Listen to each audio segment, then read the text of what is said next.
Good morning, children.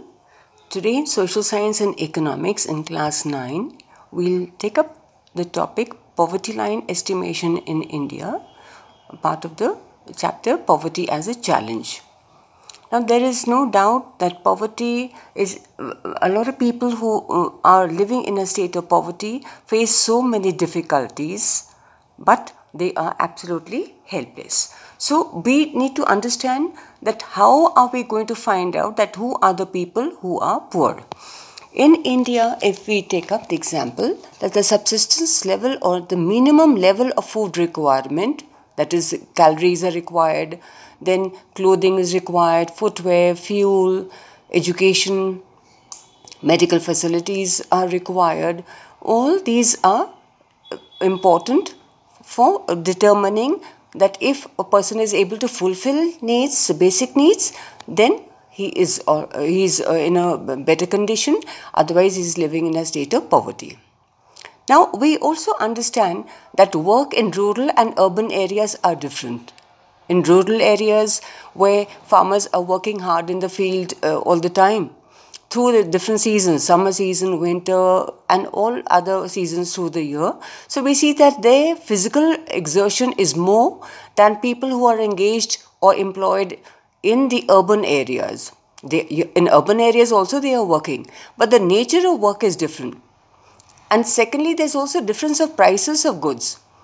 So the calorie requirement and expenditure are also different.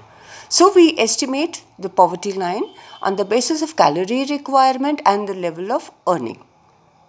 Now, calorie requirement, like I said earlier, that the work in rural areas is more physically straining, more physical activity is required, and over here the requirement of calories per person per day is 2400 calories, whereas in urban areas where comparatively there is lesser physical exertion, there is mental work of course, but exertion is there, but comparatively it is less, so it is about 2100 calories in the urban areas per person per day. So we have number one, the calorie requirement, that is 2400 calories required in the rural areas per person per day, and the requirement of person in urban area is 2100 calories per day.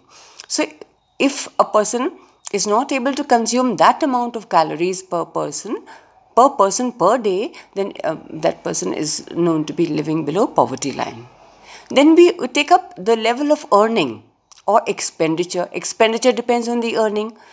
Now, in 2000, in the rural areas it was 328 rupees and in urban areas it was 454. In 2010, it increased to 673 rupees in the rural areas and 860 in the urban areas. And by 2011-12, it increased to 816 in the rural areas and 1000 in the urban areas. Why this is there from time to time? Because the prices of goods increases. So accordingly, the level of earning or the expenditure depends on earning. So this is also updated because money is required to buy all goods and commodities. We have the National Sample Survey Organization, that is known as the NSSO. So the money value required for we need money. Why do we need money? For buying food that is going to give us calories that we need per person per day. So this is required in terms of calorie requirement is used in terms of food grains and other commodities, and it is revised from time to time based on the prices of goods.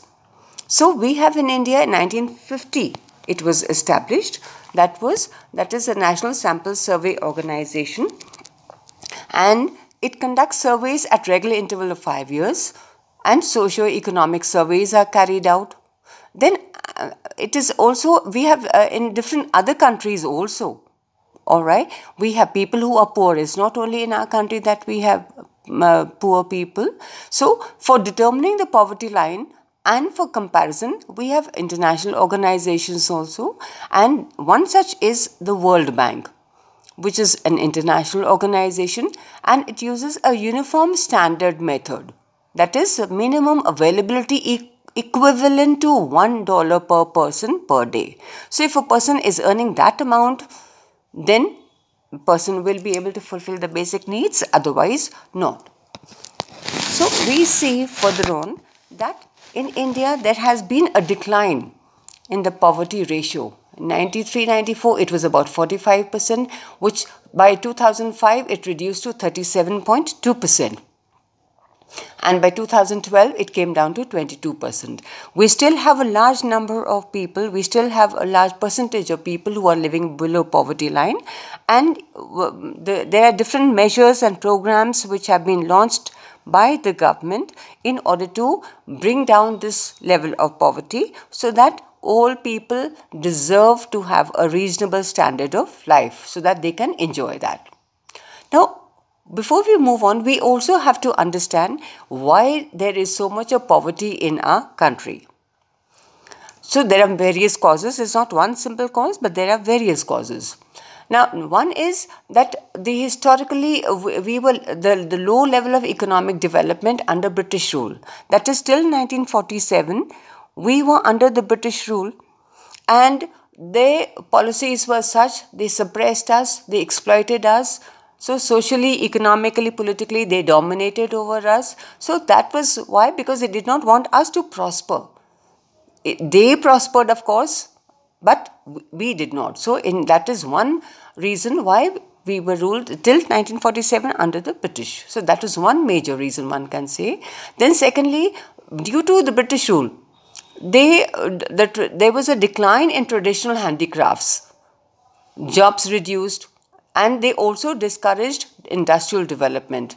So this was a major impact on our economy because they did not want us to prosper. So they wanted their industries to increase their production and sell their goods in our country. So that was also why they discouraged us in every possible manner. And as a result, there was low level of economic development. That is, even after 1947, after we did become independent, but the level of the economy remained backward only, although 5-year plans were formed and implemented, but it took us a long time. Then, along with all these things, the increase of population took place. And as the population increased, poverty also increased, and people earned low incomes. So that also became the cause and the effect of poverty. When the population increased, it had also effect on the unemployment. There were more people who were looking for jobs, but they were not able to get jobs. So when they were offered low-paid jobs in the urban areas or in the rural areas, they accepted that because there was too much of competition, and they wanted a job in order to earn and support their families. So the level of poverty was more. Then people borrow for traditions and heavy expenses, one can say, for unproductive reasons, that they borrow money.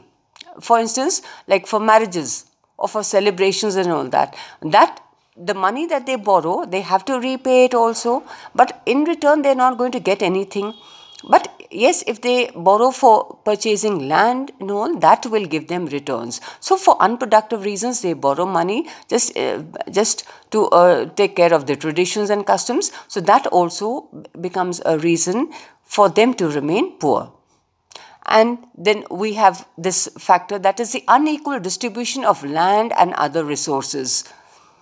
There are some people big farmers, who have large acres of land, many acres of land rather, and as a result of this, the income inequality is also there. The rich farmers have enough money, they have a good bank balance. Whenever they need, whether it is a tractor or whatever, they are easily able to arrange for the capital. But for the other people who are landless or people who have less land, they have this problem.